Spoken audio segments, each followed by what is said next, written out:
गाँ दांडरे kangaroo court video है viral. Digapahandi थाना कमलापुर गाँव में विद्युत खुंटरे बांधी युवकों को माड़ मारिबा वीडियो एवं सामाजिक गणमाध्यम भाइराल होउछि। एने थाना रे कोनोसी मामला रुजु होइनी, किंतु उभय मध्य आपोष बुझामणा होइथिबा दिगपहंडी पुलिस पक्षरु सूचना मिली। कल्याणीपुर गाँव जड़े युवकों सहित निकटस्थ जकर गाँव किछि युवकों मध्य पाटितुंड होइथिला। परे सेई युवक माने हठात कमलापुर गाँव में पहुंची युवकों सहित गंडगोल करथिले। खबर पाई ग्रामवासी युवकों शार्ट ओह्लाई विद्युत खुंटरे बांधी तांकु माड़ मारिथिले।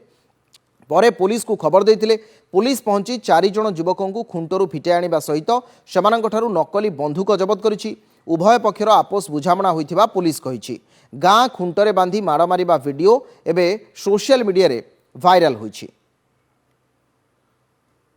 दिगपहंडी सीधासलख आम रिपोर्टर कालूचरण नायक अच्छा। कालू ए घटनाटी कौन कहुच्छे आपोष बुझामणा मध्यम समाधान होइछि, किंतु वीडियो भाइराल होइछि। ए घटना रे पुलिस रो भूमिका कौन एवं ये प्रसंगटी मध्य कौन?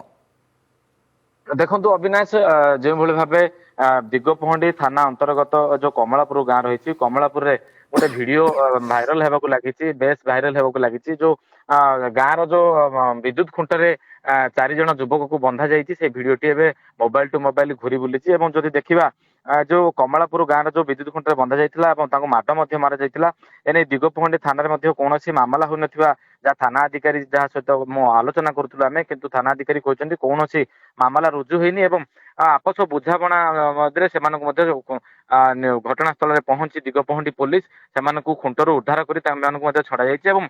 जितेबाला उद्धार कर समय से जो 4 जण युवक रही जकर ग्रामर बोली जहाँ सूचना देते दिगपहंडी आईआईसी एवं जो से एक नकली बंधुक जबत कर दिगपहंडी पुलिस। किंतु जो युवक जो रही कमलापुर गाँव युवक मध्य कौन घटना को नहीं गंडगोल होता, गंडगोल पर उक्त घटना कमलापुर गाँव में पहुंची किसी युवक आसिक गंडगोल कर मारपिट करा बेले गाँ लोक शुणी खबर पाई गाँ लोक आसी एक युवक को जो 4 जण युवक माड़ मारी बांधी परवर्ती मुहूर्त दिगपहंडी ये घटना रे कमलापुर गाँव जो घटना गाँ दांडे kangaroo court video social media viral होगा पर यह घटना को कॉग्निजेंस को नहीं पुलिस। अनेक अनेक धन्यवाद कालू आपन सूचना पाई।